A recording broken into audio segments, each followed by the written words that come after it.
آیت نمبر 153۔ اعوذ باللہ من الشیطان الرجیم، بسم اللہ الرحمن الرحیم۔ یا ایہا الذین آمنوا استعینوا بالصبر والصلاۃ ان اللہ مع الصابرین۔ سورہ بقرہ کے 5ویں رکوع سے بنی اسرائیل کا ذکر شروع ہوا تھا، اور پھر تحویل قبلہ کے حوالے سے اللہ تبارک و تعالی نے ان کے اعتراضات بھی ذکر کیے، اور حضرت ابراہیم علیہ السلام کا خانہ کعبہ کو دوبارہ تعمیر کرنا، اور اس کے بعد ان کی دعا کرنا، یہ سارے تذکرہ یہاں تک مکمل ہوا۔ اور مسلمانوں کے لیے خانہ کعبہ کو قبلہ بنا کر اللہ تبارک و تعالی نے اعلان کر دیا کہ گویا اب قیامت تک اسلام ہی رہے گا اور امت مسلمہ ہی رہے گی، اور دیگر ادیان ان کا دور ختم ہوا۔ یہودیت کا دور ختم ہوا، نصرانیت اور عیسائیت کا دور ختم ہوا، اب اسلام کا دور شروع ہوا۔ ان آیات میں اللہ تبارک و تعالی مسلمانوں کو یہ آگاہ کر رہے ہیں، اس بات سے آگاہی دے رہے ہیں کہ دنیا کی امامت تمہیں مل گئی، لیکن یہ امامت کوئی معمولی ذمہ داری نہیں ہے، بلکہ اس کے لیے تم نے جدوجہد کرنی ہے، اور اس راستے میں تمہارے لیے بڑی مشکلات اور تکالیف آئیں گی۔ ان تکالیف اور مشکلات پر تم نے صبر کرنا ہے، اور یہ بھی بتا دیا کہ دنیاوی زندگی یہ تکالیف، مشقت و غم اندوہ کا بھی دنیاوی زندگی میں انسان کو سامنا کرنا پڑتا ہے۔ ایسا نہیں ہوتا کہ انسان دنیاوی زندگی میں کبھی مشقت اور کبھی تکلیف اور کبھی غم نہ دیکھے، بلکہ ان چیزوں کا انسان کو دنیاوی زندگی میں سامنا ہوتا رہتا ہے۔ تو انسان کو اور مسلمان کو ایسے مواقع پر جب وہ تکالیف میں، مصیبتوں میں، مشقتوں میں ہو، اسے صبر کرنا چاہیے اور ثابت قدم رہنا چاہیے۔ تو یہ موضوع ان آیات میں اللہ تبارک و تعالی نے بیان کیا ہے۔ یا ایھا الذین آمنوا، اے ایمان والو، استعینوا بالصبر والصلاۃ، تم مدد طلب کرو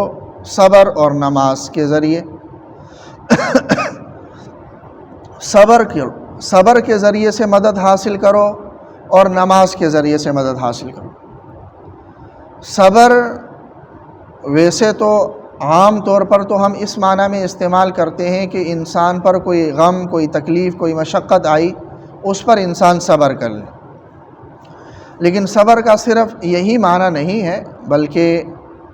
احادیث سے یہ ثابت ہوتا ہے کہ صبر کی تین صورتیں، ایک ہے صبر عن المعصیہ، دوسرا ہے صبر علی الطاعہ، اور تیسرا ہے صبر علی المصیبہ۔ صبر عن المعصیہ یعنی گناہوں سے بچنے پر صبر کرنا، ثابت قدم رہنا، کہ نفس اور شیطان تمہیں اکسا رہا ہے اور تمہیں ترغیب دلا رہا ہے کہ گناہ کرو، لیکن تم صبر کرتے ہو اور اس گناہ سے اپنے آپ کو روکتے ہو، یہ صبر عن المعصیہ۔ صبر علی الطاعہ کہ عبادت پر، فرمان برداری پر، نیکیوں پر صبر کرنا اور ثابت قدم رہنا، کہ انسان نماز پڑھ رہا ہے، روزہ رکھ رہا ہے، تلاوت کر رہا ہے، مختلف قسم کے نیک اعمال کر رہا ہے، کہیں پر انسان کو نفس یا شیطان بہکاتا ہے کہ ہاں آج نماز نہیں پڑھنی یا آج فلاں نیک کام نہیں کرنا، لیکن وہ انسان اس نفس اور شیطان کی نہیں مانتا اور اپنے اس نیکیوں پر ثابت قدم رہتا ہے اور صبر کرتا ہے، تو یہ صبر علی الطاعہ ہے۔ اور صبر علی المصیبہ جو عام طور پر ہمارے ہاں معروف ہے کہ کوئی مصیبت آ جائے، کوئی تکلیف آ جائے، کوئی غم آ جائے تو اس پر صبر کرنا۔ اور غم اور تکلیف پر صبر کرنے کا معنی یہ ہے کہ انسان اللہ تبارک و تعالیٰ کے اس فیصلے پر اعتراض نہ کر لے کہ ایسا کیوں ہوا، اللہ نے یہ کیوں کیا، یہ ممنوع ہے۔ وگرنہ فطری طور پر انسان کو غم تو ہوتا ہے، تکلیف تو ہوتی ہے، کسی عزیز کے مرنے پر، کسی رشتہ دار کے مرنے پر یا کسی نعمت کے چھن جانے پر انسان کو فطرتاً تکلیف اور غم تو ہوتا ہے، وہ منافی نہیں ہے صبر کے، بلکہ یہ مطلب یہ ہے کہ انسان کو ایسی صورتحال کا جب سامنا ہو تو اللہ تبارک و تعالیٰ کے قضاء پر اور اللہ کے اس فیصلے پر راضی ہو اور اسے اللہ کے اس فیصلے پر اعتراض نہ ہو، یہ صبر ہے۔ تو صبر کا جو مطالبہ کیا گیا ہے وہ ان تینوں صورتوں میں صبر کا مطالبہ کیا گیا ہے کہ انسان جب ان تینوں صورتوں میں صبر کرتا ہے تو اسے دین میں ترقی ملتی ہے اور اسے پھر اللہ تبارک و تعالیٰ کی معیت اور ساتھ نصیب ہوتا ہے۔ اللہ تعالیٰ فرما رہے ان اللہ مع الصابرین، بے شک اللہ تبارک و تعالیٰ صبر کرنے والوں کے ساتھ۔ تو جو اس طرح ہوتا ہے جس کو دوسرے الفاظ میں ہم استقامت بھی کہتے ہیں کہ دین پر استقامت، تو دین یہی ہے کہ نیکیاں بھی کریں، گناہوں سے اپنے آپ کو بچائے، اور کوئی تکلیف کوئی غم ملے پہنچے تو اس تکلیف اور اس غم پر بھی صبر کر لیں، تو یہ استقامت ہے۔ اور یہ استقامت ایک بہت بڑا وصف ہے۔ لوگ کہتے ہیں کہ فلاں آدمی بہت بڑا بزرگ تھا، فلاں کرامات اس سے ظاہر ہو گئے، تو کرامات ظاہر ہو سکتے ہیں، انبیاء سے جو خرق عادت چیزیں ظاہر ہوں اس کو معجزہ کہتے ہیں، اور اللہ کے نیک بندوں سے جو خلاف عادت کوئی کام سرزد ہو جائے اس کو کرامت کہتے ہیں، اور یہ غیر اختیاری چیز ہے۔ کوئی شخص محنت کرے کہ مجھے کرامت مل جائے، فلاں کرامت میرے ہاتھ سے ظاہر ہو، تو محنت سے یہ نہیں ملتی، جس طرح محنت سے کسی کو نبوت نہیں ملتی، یہ اللہ کی طرف سے ہے۔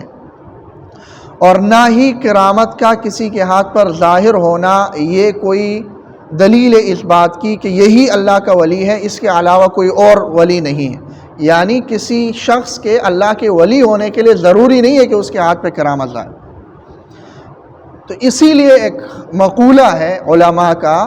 کہ الاستقامت فوق الف کرامت، کہ استقامت ہزاروں کرامتوں سے بڑھ کر ہے، کہ اگر آپ دین پر جمے ہوئے ہیں، نیکیوں پر آپ جمے ہوئے ہیں، گناہوں سے بچنے پر آپ جمے ہوئے ہیں، اور مصیبت اور غم اور پریشانی کے وقت آپ اللہ تبارک و تعالیٰ سے امید نہیں توڑتے، تو یہ ہے استقامت، اور یہ ہزار کرامتوں سے بہتر ہے، جس کے بارے میں اللہ تعالیٰ فرماتے ہیں ان الذین قالوا ربنا اللہ ثم استقاموا، کہ یقیناً وہ لوگ جنہوں نے یہ اعلان کیا زبان سے بھی اور دل سے بھی کہ میرا رب اللہ ہے۔ رب اللہ ہونے کا اعلان کرنا صرف یہ نہیں کہ یہ دو الفاظ کہیں، مطلب یہ ہے کہ اپنا اٹھنا بیٹھنا چلنا پھرنا خوشی غمی معاشرت اور ہر پوری زندگی اللہ تبارک و تعالیٰ کے بتائے ہوئے اصولوں کے مطابق میں نے گزارنی ہے، یہ اعلان کیا اس نے، چاہے جس موڑ میں بھی ہو، چاہے وہ مسجد میں بھی ہو تب بھی اللہ سے وہ ڈر رہا ہے، بازار میں بھی ہو تب بھی اللہ سے وہ ڈر رہا ہے، ہر جگہ اس کے دل میں اللہ ہے اور اللہ کے احکامات کے خلاف وہ قدم نہیں اٹھا رہا، یہ اعلان اس نے کیا۔ ثم استقاموا، پھر اس پر اس نے استقامت اختیار کی، تو اللہ تبارک و تعالیٰ قیامت میں تو اسے بدلہ دیں گے ہی دیں گے، لیکن اللہ تبارک و تعالیٰ موت جو کہ انتہائی گھبراہٹ کا عالم انسان کا ہوتا ہے، اور ہر شخص اور ہر انسان موت سے ڈرتا ہے، ہر جاندار موت سے ڈرتا ہے، لیکن اس وقت اللہ تبارک و تعالیٰ جب موت کے ساعات اس کے قریب آتی ہے تو اللہ تبارک و تعالیٰ فرشتوں کو اس کے پاس بھیجتے ہیں، تتنزل علیہم الملائکہ، اس وقت فرشتے اس کے پاس آتے ہیں، اللہ تخافوا، اور وہ کہتے ہیں کہ تم ڈرو نہیں کہ آگے تمہارے ساتھ کوئی بہت برا ہوگا، بلکہ تم ریلیکس رہو اور ٹھیک رہو، تمہیں کوئی خوف نہیں ہونے۔ ولا تحزنوا،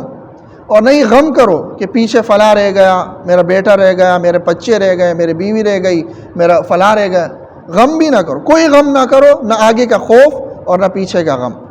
اللہ تخافوا ولا تحزنوا وابشروا بالجنۃ التي کنتم توعدون، اور خوشخبری سناتے ہیں اس جنت کی جس کا تم سے وعدہ کیا گیا۔ تو استقامت یہی ہے صبر۔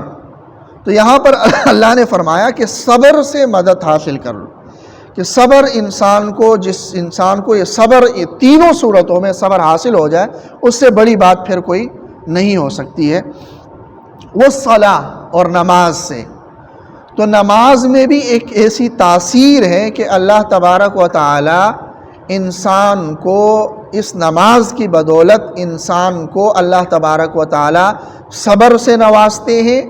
اور اللہ تبارک و تعالی مصیبتوں میں یہ نماز اس کے لیے گویا کہ ایک مرہم کا کام کرتی ہے۔ تو نماز کی پابندی کی یہ تاثیر ہے، اللہ نے رکھی ہے اس کے اندر یہ تاثیر۔ نیز نماز میں بھی صبر کا ایک نمونہ ہے کہ انسان نماز ہے، ادھر ادھر نہیں دیکھتا،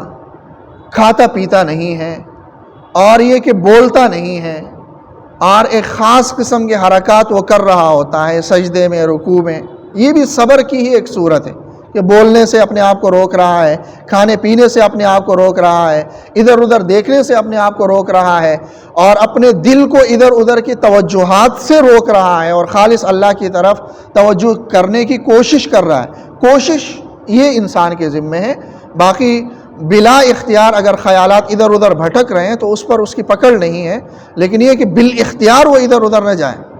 ایسا نہ ہو کہ جیسے بعض لوگ ہوتے ہیں وہ نماز کے وقت کو اپنے دنیا جہاں کے سوچنے کا ایک وقت بنا لیتے ہیں۔ دکاندار ہے تو وہ نماز میں آ کے سوچتا ہے، حساب لگا رہا ہوتا ہے کہ ہاں یہ ہوگا اور یہ ہوگا۔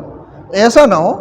اختیار سے ایسا نہ کر لیں، غیر اختیاری طور پر اس کے تفکرات ادھر ادھر ہوتے ہوں تو وہ اس کے پکڑ نہیں ہے، اور یہ انسان کے بس میں بھی نہیں ہے، اور یہ غیر انسان کا دل نماز میں اللہ کی طرف توجہ ہو، اس کے لیے ریاضت اور مجاہدے کی ضرورت ہوتی ہے کہ انسان جب گناہوں سے اپنے آپ کو بچاتا ہے اور زیادہ سے زیادہ نیکیاں کرتا ہے تو آہستہ آہستہ پھر اس کی یہ حالت بدلتی جاتی ہے، اور اس کا دل پھر آہستہ آہستہ اللہ تبارک و تعالیٰ کی طرف آتا ہے۔ لیکن یہ ہو کہ انسان مکمل طور پر ہر وقت اسی حالت میں رہے، اس کے لیے پھر اور زیادہ مجاہدے کی ضرورت ہوتی ہے۔ جیسے وہ ایک حدیث ہے حضرت حنظلہ رضی اللہ تعالیٰ عنہ کی کہ وہ گھبرائے ہوئے آ رہے ہیں، راستے میں حضرت ابوبکر صدیق رضی اللہ تعالیٰ عنہ ملتے ہیں، وہ فرماتے ہیں، پوچھتے ہیں کہ کیوں گھبرائے ہوئے؟ وہ کہتے ہیں کہ میں منافق ہو گیا، نافق حنظلہ تو منافق ہو گیا۔ کہہ رہا کیوں منافق ہو گئے؟ بھائی حضور صلی اللہ علیہ وسلم کی مجلس میں جب میں ہوتا ہوں تو میرے دل کی کیفیت ایسی ہوتی ہے کہ میں کہتا ہوں کہ صرف آخرت ہی ہے، دنیا کچھ بھی نہیں۔ لیکن جب وہاں گھر میں آتا ہوں، بازار میں جاتا ہوں تو پھر دنیا کے معاملات میں لگ جاتا ہوں، تو اس کا مطلب یہ ہے کہ میں منافق ہو گیا، حضور صلی اللہ علیہ وسلم کی مجلس میں کچھ ہوں اور باہر کچھ ہوں۔ تو حضرت ابوبکر صدیق نے کہا کہ میرے ساتھ بھی تو یہی معاملہ ہے، چلیں حضور صلی اللہ علیہ وسلم کے پاس جاتے ہیں۔ وہاں گئے تو آپ صلی اللہ علیہ وسلم نے فرمایا کہ یہ نہیں ہوتا، یہ کیفیت آہستہ آہستہ حاصل ہوتی ہے، ساعتاً فساعتاً، اسٹیپ بائی اسٹیپ یہ کیفیت حاصل ہوتی ہے کہ تمہیں ہر وقت اسی کیفیت میں تم رہو جس کیفیت میں میرے مجلس میں ہوتے ہو۔ اس کے لیے تمہیں مجاہدہ اور کی ضرورت ہوگی، یہ اسی طرح حاصل نہیں ہوتی فوری طور پر، اس کے لیے ایک مجاہدہ کرنا پڑتا ہے اور محنت کرنی پڑتی ہے۔ تو بہرحال اللہ تبارک و تعالیٰ فرما رہے ہیں اے ایمان والو استعینوا، تو مدد حاصل کرو بالصبر، صبر سے، والصلاح، اور صلاح سے، اور صلاح میں بھی صبر کا ایک مظہر ہے۔ ان اللہ مع الصابرین، یقین جانو کہ اللہ تبارک و تعالیٰ صبر کرنے والوں کے ساتھ ہے۔ گویا کہ جو صبر کرنے والا ہے اس کو اللہ کی معیت حاصل ہوتی ہے، اور اس سے بڑھ کر انسان کو اور کیا چاہیے ایک مسلمان کو کہ اللہ اس کے ساتھ ہو جائے، اللہ کا ساتھ اسے مل جائے اور اللہ کی معیت مل جائے۔ اللہ تعالیٰ عمل کی توفیق نصیب۔ سبحانک اللہم و بحمدک، اشہد ان لا الہ الا انت، استغفرک و اتوب الیک، برحمتک۔